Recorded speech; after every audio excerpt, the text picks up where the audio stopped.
부자 선지자, 또 빛을 전한 사람들, 제23장 애굽의 재앙입니다. 바로의 마음은 한층 더 굳어졌다. 그때 여호와께서 바로의 기별을 보내요. 내가 이번에는 모든 재앙을 내 마음과 내 신하와 내 백성에게 내려 너로 온 천하에 나와 같은 자가 없음을 알게 하리라. 내가 너를 세웠음은 나의 능력을 내게 보이고 내 이름이 온 천하에 전파되게 하려 했음이니라고 선포하셨다. 하나님께서 이 목적을 위하여 그를 세상에 나도록 하신 것이 아니라 이스라엘의 구원을 위하여 정하신 바로 그때에 그가 보좌에 오르도록 한 사건들을 지배하셨던 것이다. 이 교만한 폭군은 그의 죄로 인하여 하나님의 긍휼을 잊어버렸지만 그의 생명은 보존되었다. 이는 그의 강팍함을 통하여 여호와께서 애굽 땅에 당신의 기사를 나타내고자 하심이었다. 사건들을 처리하는 것은 하나님의 섭리에 속한다. 하나님께서는 힘있게 나타나는 당신의 능력을 감히 저항하지 않을 더 인자한 왕을 보좌에 앉히실 수도 있으셨으나 그렇게 했을 경우에 여호와의 목적이 이루어지지 않았을 것이다. 하나님께서 당신의 백성에게 애굽인들의 포악하고 잔인한 행위를 경험하도록 허락하신 것은 그들로 하여금 우상 숭배에 부패한 가마에 속임을 당하지 않게 하시기 위함이었다. 바로를 취급하신 일서 여호와께서는 우상 숭배를 미워하시고 잔인한 행위와 압제를 처벌하신다는 당신의 결의를 나타내셨다. 하나님께서 바로에 대하여 내가 그의 마음을 강팍케 한즉 그가 백성을 놓지 아니하리라고 말씀하셨다. 왕의 마음을 강팍하게 하는 초자연적인 능력이 형성되었던 것은 아니다. 하나님께서는 바로에게 당신의 능력에 대한 아주 분명하고 놀라운 증거를 주셨다. 그러나 왕은 완고하게 그 빛을 거절하고 그것에 유의하지 않았다. 그가 거절한 무한한 능력이 나타날 때마다 그의 반역은 더욱 굳어지고 결정적이 되었다. 그가 맨 처음에 표적을 거절할 때에 심은 반역의 씨들은 결실을 거두었다.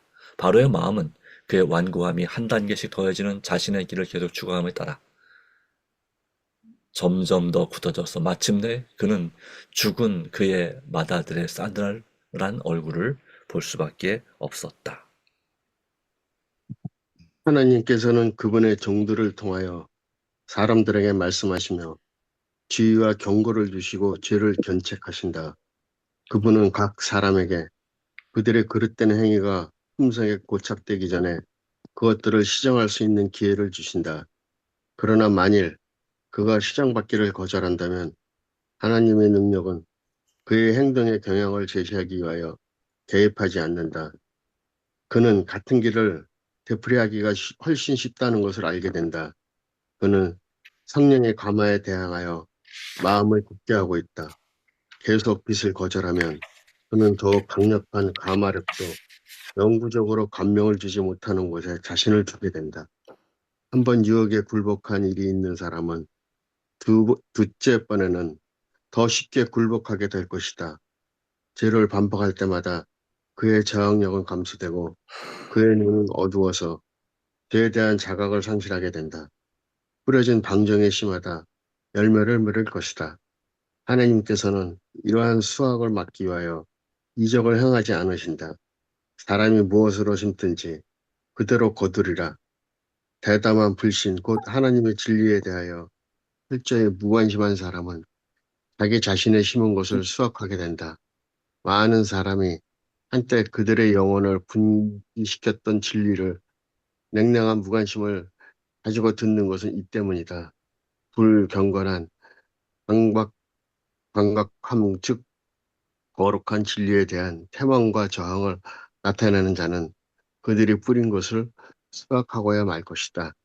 그들이 원할 때는 언제든지 악한 길에서 돌이킬 수 있으며 지금 은혜의 초청을 경시할지라도 계속해서 그 감화를 받을 수 있다는 생각으로 양심의 가책을 진정시키는 사람들은 그들이 멸망할 때까지 그 같은 길을 행할 것이다.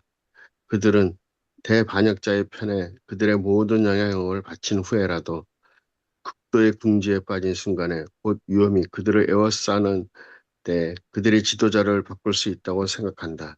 그러나 그것은 쉽게 이루어지지 않는다. 죄악적인 방정을 경험하고 그것에 익숙하도록 길들여지고 단련된 성품이 그들에게 너무나 철저하게 형성되어 있으므로 그들은 그때 예수님의 형상을 받아들일 수 없다. 그들의 길에 아무런 빛이 비치지 않았더라면 문제는 달라졌을 것이다. 하나님이 자비와 중재하여 그들에게 자비의 제의를 받아들일 수 있는 기회를 줄 수 있을지도 모른다. 그러나 빛이 오랫동안 거절되고 멸시당한 후에는 마침내 그 같은 기회는 영영 사라지게 된다. 아멘. 이제 보내어 내 승축과 내 들에 있는 것을 다 모으라. 사람이나 짐승이나 무릇 들에 있어서 집에 돌아오지 않은 자에게는 우박이 그 위에 내리리니 그것들이 죽으리라는 경고와 함께 다음에는 우박의 재앙이 바로를 위협하였다. 애굽에서는 비나 우박이 흔하지 않았으며 예고된 그 같은 폭풍우는 전에 결코 목격한 일이 없었다. 그 소문은 빨리 퍼지고 여호와의 말씀을 믿는 사람들은 모두 그들의 가축을 모아들인 반면 그 경고를 무시한 사람들은 가축을 들에 방치해 두었다. 이와 같이 재앙 가운데서도 하나님의 공일이 나타났고 백성은 시험되었으며 얼마나 많은 사람이 하나님의 권능의 현실을 보고 그분을 경외하게 되었는지가 드러났다. 예언한 대로 폭풍우가 이르러 왔다. 천둥과 우박이 내리고 이 우박에는 불이 섞여 있었다. 그 우박은 심히 맹렬하니 애굽 전국의 그 개국 이래로 그 같은 것이 없던 것이었다. 우박이 애굽 온 땅에서 사람과 짐승을 물어나고 무릇 밭에 있는 것을 쳤으며 우박이 또 밭의 모든 채소를 치고 들의 모든 나무를 꺾었다. 파멸과 황폐가 멸망시키는 천사의 지나간 길을 뚜렷이 드러내 보였다. 고센 땅만 이 황폐를 면했다. 땅은 살아계신 하나님의 지배 아래 있고 자연력도 그분의 음성에 복종하며 가장 유일한 안전책은 그분께 순종하는 데 있다는 것이 애굽 사람들에게 증거되었다. 온 애굽이 무서워 하나님의 재앙 앞에 떨었다. 바로는 급히 사람을 보내어 모세와 아론을 불러 그들에게 이번엔 내가 범죄하였노라. 여호와는 의로우시고 나와 나의 백성은 악하도다. 여호와께 구하여 이 내 손과 우박을 그만 그치게 하라. 내가 너희를 보내리니 너희가 다시는 머물지 아니하리라고 외쳤다. 모세는 내가 성에서 나가 곧 내 손을 여호와를 향하여 펴리니 그리하면 내 성이 그치고 우박이 다시 있지 않을지라. 세상이 여호와께 속한 줄을 왕이 알리이다. 그러나 왕과 왕의 신하들이 여호와 하나님을 아직도 두려워할 줄을 내가 아나이다라고 대답했다. 모세는 아직 싸움이 끝나지 않았음을 알았다. 바로의 자백과 약속은 그의 정신이나 마음에 어떤 근본적인 변화가 일어났기 때문에 나온 것이 아니라 그의 공포와 고민으로 인하여 할 수 없이 한 것이었다. 그러나 모세는 바로가 더 이상 고집하지 않도록 하기 위하여 그의 요구를 들어주겠다고 약속했다. 선지자는 맹렬한 폭풍우를 개의치 않고 밖으로 나갔으며 바로와 그의 모든 무리는 그분의 사자를 보호하시는 여호와의 능력을 목격하였다. 도시 밖으로 지나가 모세는 여호와를 향하여 손을 펴며 네 손과 우박이 그치고 비가 땅에 내리지 아니하였다. 그러나 왕이 공포에서 놀게 되자 그의 마음은 다시 외고집으로 돌아갔다. 아멘. 그 후에 여호와께서 모세에게 바로에게 들어가라. 내가 그의 마음과 그 신하들의 마음을 완강케 함은 나의 표징을 그들 중에 보이기 위함이며 너로 내가 애굽에서 행한 일들 곧 내가 그 가운데서 행한 표징을 내 아들과 내 자손의 귀에 전하게 하려 함이라. 너희가 나를 여호와인 줄 알리라고 말씀하셨다. 여호와께서는 참되시고 살아계신 하나님으로서 당신에 대한 이스라엘 백성들의 신앙을 굳게 하시기 위하여 당신의 능력을 나타내셨다. 여호와께서는 이스라엘 백성과 애굽 사람들 사이에 두신 차이점에 대한 의심할 여지 없는 증거를 주시고 그것으로 애굽인들이 멸시하고 압박했던 히브리 사람들이 하늘에 계신 하나님의 보호하에 있다는 것을 모든 민족들이 알게 하시고자 하셨다. 모세는 왕에게 만일 그가 계속 고집을 부린다면 메뚜기 재앙이 내릴 것이며 그것들이 지면을 덮고 남아있는 푸른 것을 모두 먹어치울 것이며 그것들이 민가뿐 아니라 왕궁에까지 우글거릴 것이라고 경고하였다. 모세는 이와 같은 재앙은 내 아비와 내 조상이 세상에서 옴으로 오늘까지 보지 못하였던 것이리라고 말했다. 바로의 고문들은 기겁하여 놀랐다. 국가는 가축이 몰살당함으로 인하여 막대한 손실을 당했고 많은 백성들이 우박에 맞아 죽었다. 삼림은 황폐되고 농작물을 못 쓰게 되었다. 그들이 히브리 사람들의 노동으로 얻은 모든 것을 속히 잃어버리고 있었다. 전 국토는 기아의 위기에 몰렸다. 왕자들과 조신들은 왕에게 쇄도하여 우기를 띠고 어느 때까지 이 사람이 우리의 함정이 되리이까 그 사람들을 보내어 그 하나님 여호와를 섬기게 하소서. 왕은 아직도 애굽이 망한 줄을 알지 못하시나이까라고 하고 요구하였다. 왕은 다시 모세와 아론을 불러 그들에게 가서 너희 하나님 여호와를 섬기라. 알자는 누구누구뇨? 하고 말했다. 모세는 우리가 여호와 앞에 절기를 지킬 것인즉 우리가 남녀노소와 우양을 데리고 가겠나이다라고 대답했다. 왕은 몹시 화가 났다. 그가 내가 너희와 너희의 어린 것들을 보내면 여호와를 너희와 함께하게 하는 바 일반이니라. 삼갈지어다. 너희 경영이 악하니라. 그는 불가하니 너희 남정만 가서 여호와를 섬기라. 이것이 너희의 구하는 바니라라고 소리 질렀다. 이에 그들이 바로 앞에서 쫓겨났다.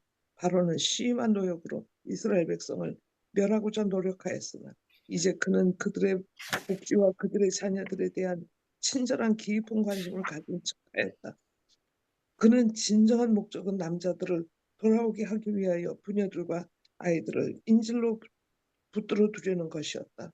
모세가 애굽 땅 위에 자기의 지팡이를 들자 동풍이 일어나 메뚜기들을 몰고 왔다. 그 해가 심하니 이제 메뚜기는 전에도 없었고 후에도 없으리라. 메뚜기들이 하늘을 뒤집어 땅이 어두컴컴해졌다. 메뚜기들은 남아있는 모든 푸른 것을 다 먹어치웠다. 바로는 높이 사람을 보내어 선지자들을 불러 내가 너희 하나님 여호와 너희에게 득죄하였으니 청컨대 나의 죄를 이번만 용서하고 너희 하나님 여호와께 구하여 이 죽음만을 내게서 떠나게 하라고 말하였다.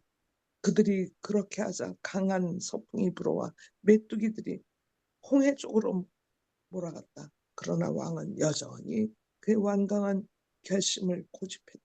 아멘. 아멘. 애굽 백성은 거의 절망 상태에 빠졌다. 이미 저들에게 내린 재앙은 거의 견뎌내기 어려울 듯했고 그들은 미래에 대한 공포에 사로잡혀 있었다. 국민들은 바로를 그들의 신의 대표자로 숭배해 왔다. 그러나 이제 많은 사람은 바로가 모든 자연의 세력을 그분의 뜻의 수행자들로 만드신 한 분을 스스로 거역하고 있다는 것을 깨닫게 되었다. 그처럼 기적적으로 은총을 입은 시브리 노예들은 이제 해방을 확신하게 되었다. 그들의 감독들도 그들을 이전처럼 감히 압박하지 못했다. 온 애굽을 통해 노예 민족이 골기하여 그들의 학대에 보복하지는 않을까 하는 내면적인 두려움이 애굽 전역에 퍼져 있었다. 도처의 사람들은 숨을 죽이고 다음에는 무슨 일이 일어날지를 물었다. 두려움이 흑암이 온 땅을 덮었는데 이 흑암은 매우 짙어 더듬을 만한 흑암처럼 보였다. 백성은 빛을 잃었을 뿐 아니라 대기가 답답하게 되어 호흡이 곤란하였다. 3일 동안 사람이 서로 볼 수 없으며 자기 처소에서 일어나는 자가 없으되 이스라엘 자손에 거하는 곳에 광명이 있었다. 해와 달은 애굽 사람들이 숭배하는 대상이었다. 이 신비로운 암흑으로 백성과 그들의 신들은 다 같이 노예 민족을 옹호하시는 하나님의 능력으로 타격을 받았다. 비록 이 재앙이 무섭기는 했으나 그것은 하나님의 긍휼하심과 그의 멸망시키기를 기뻐하지 않으심의 증거였다. 가장 무서운 마지막 재앙을 내리시기 전에 그분은 백성에게 반성하고 회개할 기회를 주실 것이었다. 마침내 공포심이 바로로 하여금 마지못해 좀 더 양보하게 만들었다. 흑암이 시작된 지 3일째 되던 날 그때 그는 모세를 부르고 양떼와 가족들도 남겨놓고 간다는 조건하에 온 백성이 떠나는 것에 동의했다. 히브리 사람들은 한 마리도 남길 수 없으니 우리가 거기에 이르기까지 어떤 것으로 여호와를 섬기지 알지 못함이니이다 라고 단호하게 대답하였다. 왕의 분노는 제어할 수 없었다. 왕은 너는 나를 떠나가고 스스로 상가 다시 내 얼굴 보지 말라. 내 얼굴을 보는 날에 죽으리라고 외쳤다. 모세는 왕의 말씀이 옳으니이다. 내가 다시는 왕의 얼굴을 보지 아니하리이다고 대답하였다. 그 사람 모세는 애굽국에서 바로의 신하와 백성에게 심히 크게 배웠더라. 애굽 사람들은 모세를 두려워하였다. 왕도 감히 그를 해하지 못했다. 이는 백성이 그를 재앙을 제거할 능력을 가진 유일한 사람으로 보았기 때문이다. 그들은 이스라엘 민족이 애굽을 떠나도록 허용되기를 바랐다. 모세의 요구를 끝까지 반대한 자들은 왕과 사제들이었다. 아멘. 네, 감사합니다. 어제는 우리가 애굽의 재앙 중에 또 6가지 재앙을 살펴봤습니다. 피, 개구리, 이 파리 재앙, 그리고 악한 종기와 독종 재앙이었습니다.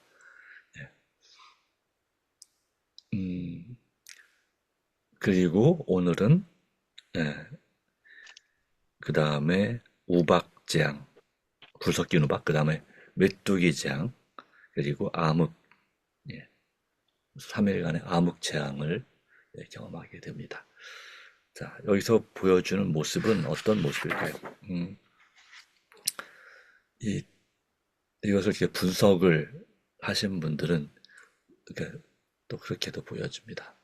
그 재앙이, 이 9가지 재앙이 셋 이렇게 되어 있다 라고 하고, 또 둘씩 나누면 이제 처음에는 피와 개구리는 물에 관련된 재앙이죠. 강에서 올라온 강이 피가 되고, 그리고 강에서 이 개구리떼가 올라온 재앙.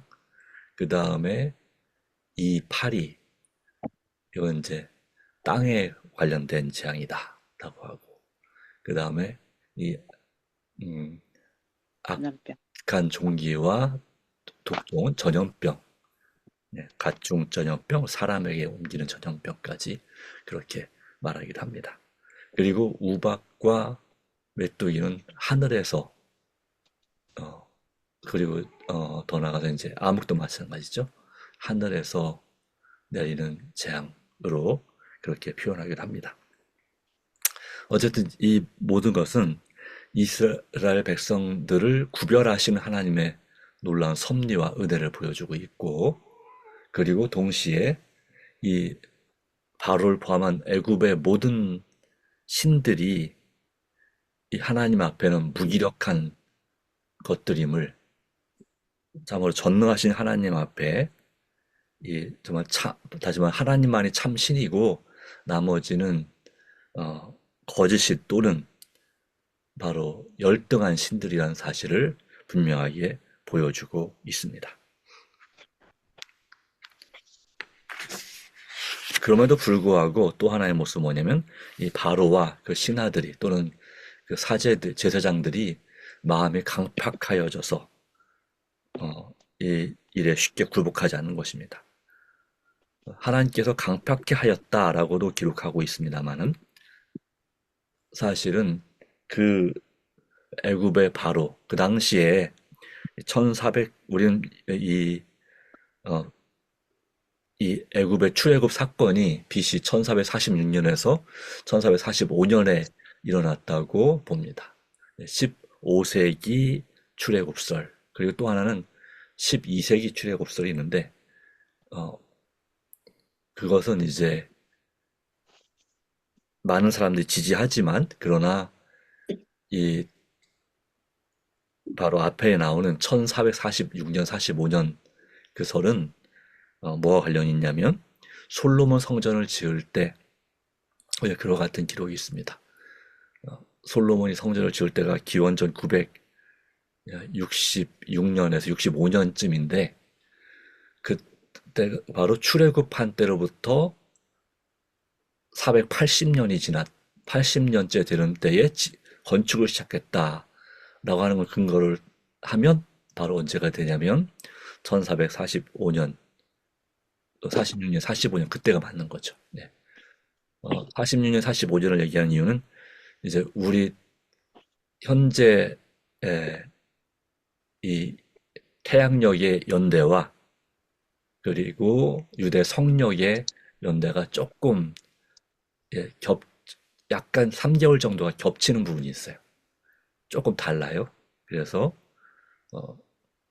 그러니까 유대 성력의 6월절은 1월 1일은 6월절이든 1월 1일은 오늘날로 따지면 3월 또는 4월 달에 6월절이 시작이 되죠. 그래서 유대 성령 1월 달이 시작이 되죠. 어쨌든 간에 그래서 그런 성경의 기록을 고려한다면 이 사건은 BC 1446년에 45년 일반적으로 1445년이라고 합니다.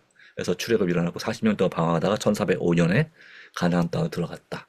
그렇게 해석하는 것이 성경적이긴 합니다. 그러나 또 고고학적인 것을 연구하는 분들은 또 다르게 얘기를 하지만 어쨌든 간에 바로 이 당시에 이 바로는 바로 아므네우텝 2세였습니다. 어제도 잠깐 말씀을 드렸지만 이 투투모세 3세는 이 모세의 이복 동생이었습니다. 하세슈트라고 하는 양어머니가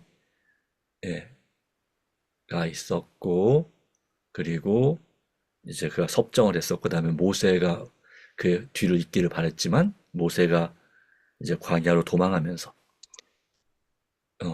반란이 일어나서 하세슈트가 쫓겨나고 그 다음에 이제 투투모세 3세 이복 동생이 대신 바로가 됐고 그로부터 40년 후에 이제 아마도 기원전 1450년경 이 투투모세 3세가 죽고 그의 아들인 아메노텝 2세가 이 열장 애굽 장 내는 출애굽 당시에 바로였습니다. 근데 그가 그 아버지를 닮아서 마음이 아주 교만하고 강팍했다는 사실을 우리에게 보여주고 있습니다. 그러면서 조금씩 재앙을 당할 때마다 잘못됐다 하면서 이제 협상하는 모습이 보여집니다. 어떻게 보면 모세는 그에 있어서 삼촌임에도 불구하고 또한 그에게는 이 모세가 또한 그들의 왕조에 대한 반역자라는 이미지를 가지고 있었기 때문에 더 그랬는지 모르겠지만 어쨌든 그가 그렇게 하나님께서 그에게 심판하실 때 재앙으로 견책하실 때에 그의 품성이 회개할 기회를 주심에도 불구하고 그것을 거절한다. 다시 말하면 성령을 거역하는 죄를 범하게 됩니다. 그런데 성령의 감화에 대하여 마음을 굳게 하면 마음을 낮추지 않고 더 교만하게 하고 거절하게 되면 점점 그것이 약해지게 되어 있고 한 번 유혹에 굴복하는 사람은 두 번째 번에 굴복하기가 쉽다고 하는 것입니다. 점점 죄를 반복할 때마다 그 저항력이 감소되고 영적인 죄에 대한 자각을 상실하게 된다. 사람이 무엇을 심든지 그대로 거두리라는 말씀을 주셨죠. 이런 면에서 우리가 특별히 경계하고 그리고 그런 나의 죄된 습관을 철저하게 회개하도록 한 걸음 더 주님 앞에 나오게 되길 바랍니다. 그러면 한 걸음 더 나오기가 더 쉬워집니다. 반대로 한 걸음 더 물러가면 한 걸음 더 물러가고 도망가기가 더 쉬워진다 하는 것입니다. 성령님의 역사와 도우심으로 이 바로가 죄를 뉘우치는 것처럼 보이나 그 결과적으로는 그가 재앙을 면하기 위해서 뉘우친 것처럼 보였고 그리고 처음에는 이 땅에서 제사를 드리라 했죠. 그 다음에는 남자들만 가서 제사를 드리라. 그 다음에는 짐승들은 놔두고 가라. 이런 식으로 조금씩 양보하고 협상하는 것 좀 보여주지만, 그것은 결과적으로는 제대로 된 것이 아니고 그 거짓임을 보여주고 있습니다. 그리고 모세는 이미 그가 하는 것이 거짓임을 알았습니다. 하나님께서 미리 말씀하신 게 부분도 있고요. 결과적으로 이 애굽은 이 지도자들의 교만함 때문에 정말 절망 상태에 이르게 됐습니다. 네. 가축들이 죽고, 맞아, 몰살을 당하고, 그리고 그 우박 때문에 있던 모든 식물들이, 그 곡물 하여튼 심었던 모든 것들이 다 거의 죽게 되고, 그리고 나서 살아남은 그런 이 식물들이 좀 싹을 내나 싶었는데 메뚜기 떼가 몰려와서, 예, 완전히 다 갉아먹어 버려갖고 남질 않고, 예, 그런 상황이 됐습니다.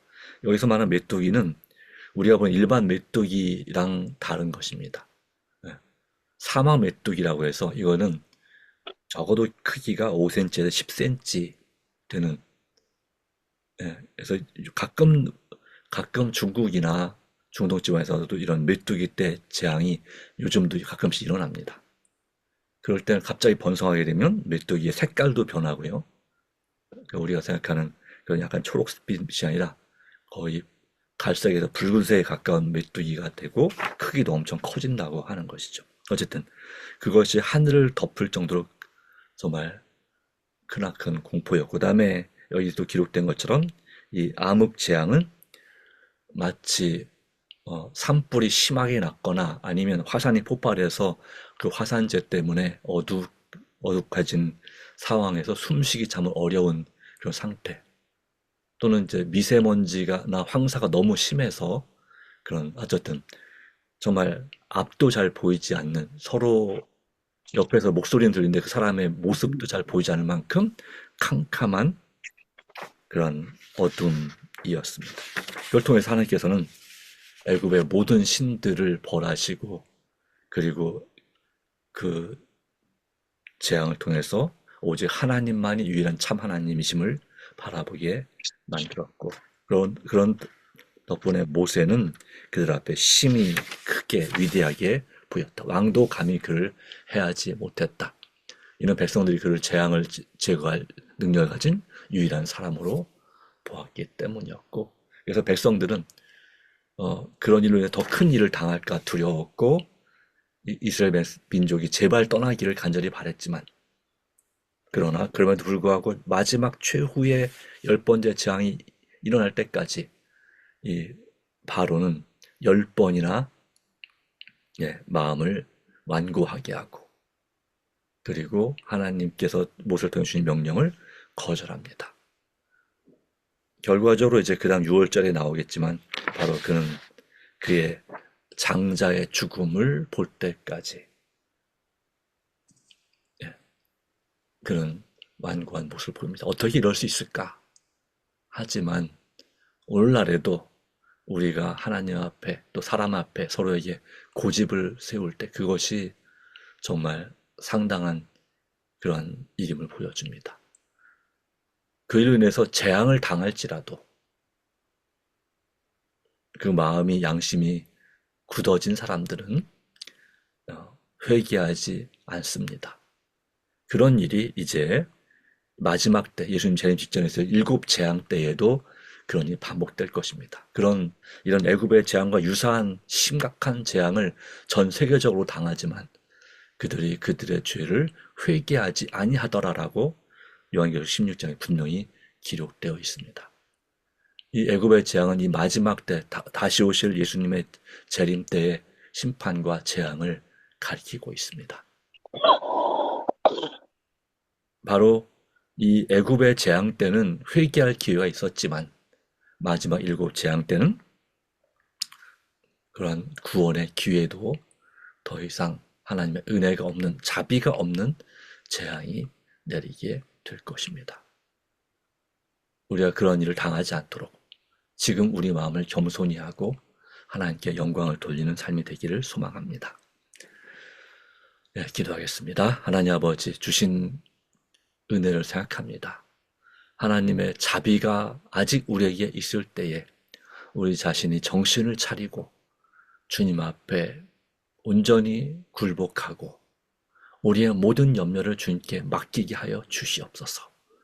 이 재앙이 내리는 동안에 하나님께서 하나님의 백성들을 비록 부족할지라도 그들을 구별하셔서 바로 그들을 재앙을 면하게 하시고 살게 하시고 그들 가축까지도 보호해주시고 또 은혜를 베풀어 주셨습니다. 오늘 우리가 살 수 있는 길은 바로 하나님의 보호하심과 구별하심에 있습니다. 우리의 죄를 진정으로 회개하고 주님 앞에 성전이 되게 하여 주시옵소서. 거룩한 성도로서 살아가는 결심에 우리 양심을 거스르지 아니하고 성령을 거역하지 아니하고 오직 주님 앞에 순복하고 마귀를 대적하는 우리가 되게 하여 주시옵소서. 오주님, 오직 성령으로 충만케 하시고 우리를 도와주시기를 간절히 바랍니다. 우리는 이 죄악의 유혹 앞에 연약한 사람들입니다. 그러기에 주님 저희를 불쌍히 여기시고 은총을 베푸시며 정말 우리를 살려주시고 도와주시옵소서. 우리를 사랑하시는 예수님의 이름으로 간절히 기도합니다. 아멘. 아멘. 아멘. 아멘.